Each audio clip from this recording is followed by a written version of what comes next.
Halo rekan-rekan sekalian, selamat datang di e-course Dikejar Closing dengan WhatsApp Marketing. Pada kesempatan kali ini kita akan membahas tentang meraih ribuan kontak dari Facebook gratisan. Sudah siap ya untuk menyimak materinya? Pada materi kali ini kita akan bahas tentang hal apa saja yang perlu dipersiapkan untuk meraih ribuan kontak dari Facebook gratisan. Berapa poinnya antara lain? Kolom prospek yang besar, leads magnet, dan juga proses whitelisting dari kontak yang masuk. Oke, kita bahas satu persatu terkait materi yang sudah disebutkan sebelumnya. Pertama, terkait kolom prospek yang besar. Perlu teman-teman ketahui bahwa kolom prospek adalah wadah yang bertujuan untuk mengumpulkan banyak calon pembeli atau sebutan lainnya adalah calon prospek. Dengan semakin besarnya kolom prospek, maka makin banyak juga kontak WhatsApp yang kita miliki.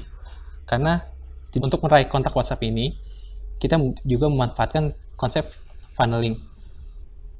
Jika teman-teman lihat dari gambar berikut, terlihat terkait proses funneling untuk mendapatkan kontak WhatsApp, yaitu dari kolom prospek, kita beri edukasi terlebih dahulu, baru mereka masuk ke kontak WhatsApp kita. Untuk memperbesar kolom prospek, ada beberapa hal yang bisa teman-teman lakukan. Di antaranya adalah konsisten add friends secara rutin setiap harinya.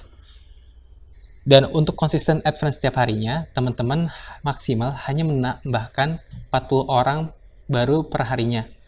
Dan juga ketika kita add friend, maka pilihlah orang-orang yang tertarget.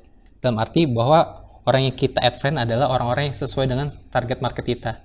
Jangan sampai ketika kita ingin misalkan menjualkan produk untuk bayi, ternyata yang kita add friend ternyata adalah orang-orang yang belum menikah sama sekali gitu. Selanjutnya adalah konsisten posting status yang bermanfaat. Tujuannya adalah dengan semakin banyak kita konsisten posting status yang bermanfaat, maka akan makin banyak juga orang yang akan nge-like, nge-share, ataupun komen di postingan kita. Dengan begitu, postingan kita semakin viral, dan pada akhirnya semakin banyak juga orang yang meng-add kita sebagai temannya di Facebook. Selain itu juga kita harus konsisten membangun interaksi dengan para friend yang ada di Facebook kita. Jangan sampai ketika friend kita yang posting terkait sesuatu, kita biarkan begitu saja. Kita juga harus membangun interaksi dengan mereka, sehingga terbangun trust antara kita dengan mereka. Sehingga ketika kita posting sesuatu, misalkan untuk add kontak atau apapun, mereka juga mau join.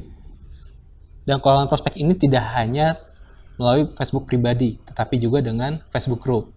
Dan untuk teknisnya pun juga sama. Jadi kita undang orang-orang untuk masuk ke Facebook group kita. Lalu ada pertanyaan, Mas, berapa sih sebenarnya kolom prospek yang bisa dibilang besar itu? Menurut saya, untuk kolom prospek Facebook profil pribadi, itu minimal ada 4.000 friend yang tertarget. Sedangkan untuk Facebook group ada 5.000. Kemudian selanjutnya terkait lead magnet. Lead magnet ini adalah umpan untuk menarik calon konsumen untuk join list WhatsApp kita. Tanpa lead magnet ini, akan sangat kecil kemungkinan orang-orang mau add kontak kita. Ada beberapa bentuk lead magnet yang bisa teman-teman lakukan untuk meraih kontak. Di antara adalah program belajar di WhatsApp dengan model sharing materi berkala, atau bisa juga melakukan kuliah WhatsApp di grup WhatsApp khusus, yang tujuannya adalah ketika kita share materi, mereka join di grup tersebut. Kemudian bisa juga dalam berbentuk ebook, atau juga bisa berbentuk video materi atau tutorial. Sampai di sini paham ya terkait lead magnet? Selanjutnya terkait whitelisting. Kenapa whitelisting ini penting? Karena whitelisting ini bertujuan agar setiap broadcast yang kita kirimkan selalu masuk di kontaknya mereka. Jangan sampai ketika kita sudah bangun kontak WhatsApp yang banyak, ternyata ketika kita blast atau broadcast, malahan pesan kita tidak masuk sama sekali ke mereka. Dan untuk whitelisting di WhatsApp, yang perlu mereka lakukan hanyalah dengan save nomor kontak kita. Ini adalah gambar contoh whitelisting yang saya lakukan di WhatsApp list saya. Jadi saya ucapkan dulu terkait apa yang akan mereka dapatkan. Lalu juga saya beri catatan di akhirnya untuk save kontak saya dengan nama di sini adalah kontak belajar bisnis. Oke. saya akan contohkan kenapa whitelisting itu penting.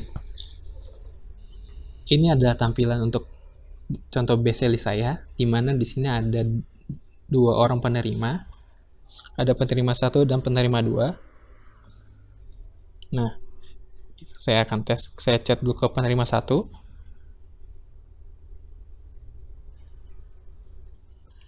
Jadi penerima 1 tidak save kontak saya. Oke, kita lanjut untuk ke penerima 2. Kita tes dulu.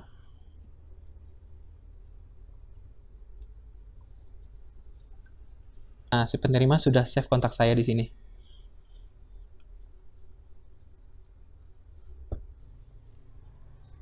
Oke, kita langsung untuk kirimkan pesan untuk base list-nya. Halo, untuk pemesanan, silakan japri ya. Nah, bisa teman-teman lihat kalau BC-nya sudah saya kirimkan. Oke, kita lihat langsung ke si para penerima ini.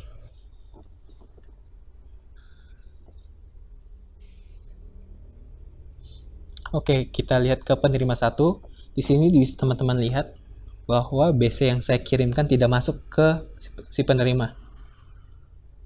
Jadi, jika si penerima tidak save kontak kita, maka akibatnya adalah jika kita kirimkan pesan broadcast, maka pesannya tidak akan masuk. Oke, kita lihat di sini bahwa penerima 2 menerima broadcast saya. Nah, ini kalimat broadcast yang saya kirimkan. Jadi, jika teman-teman mengirimkan broadcast kepada orang yang tidak save kontak teman-teman, maka akibatnya adalah pesan broadcast yang teman-teman kirimkan tidak akan masuk. Oleh karena itu, sangat dipentingkan sekali untuk melakukan proses whitelisting terlebih dahulu. Oke, gimana teman-teman? Semoga bermanfaat untuk materinya. Selamat mencoba. Terima kasih.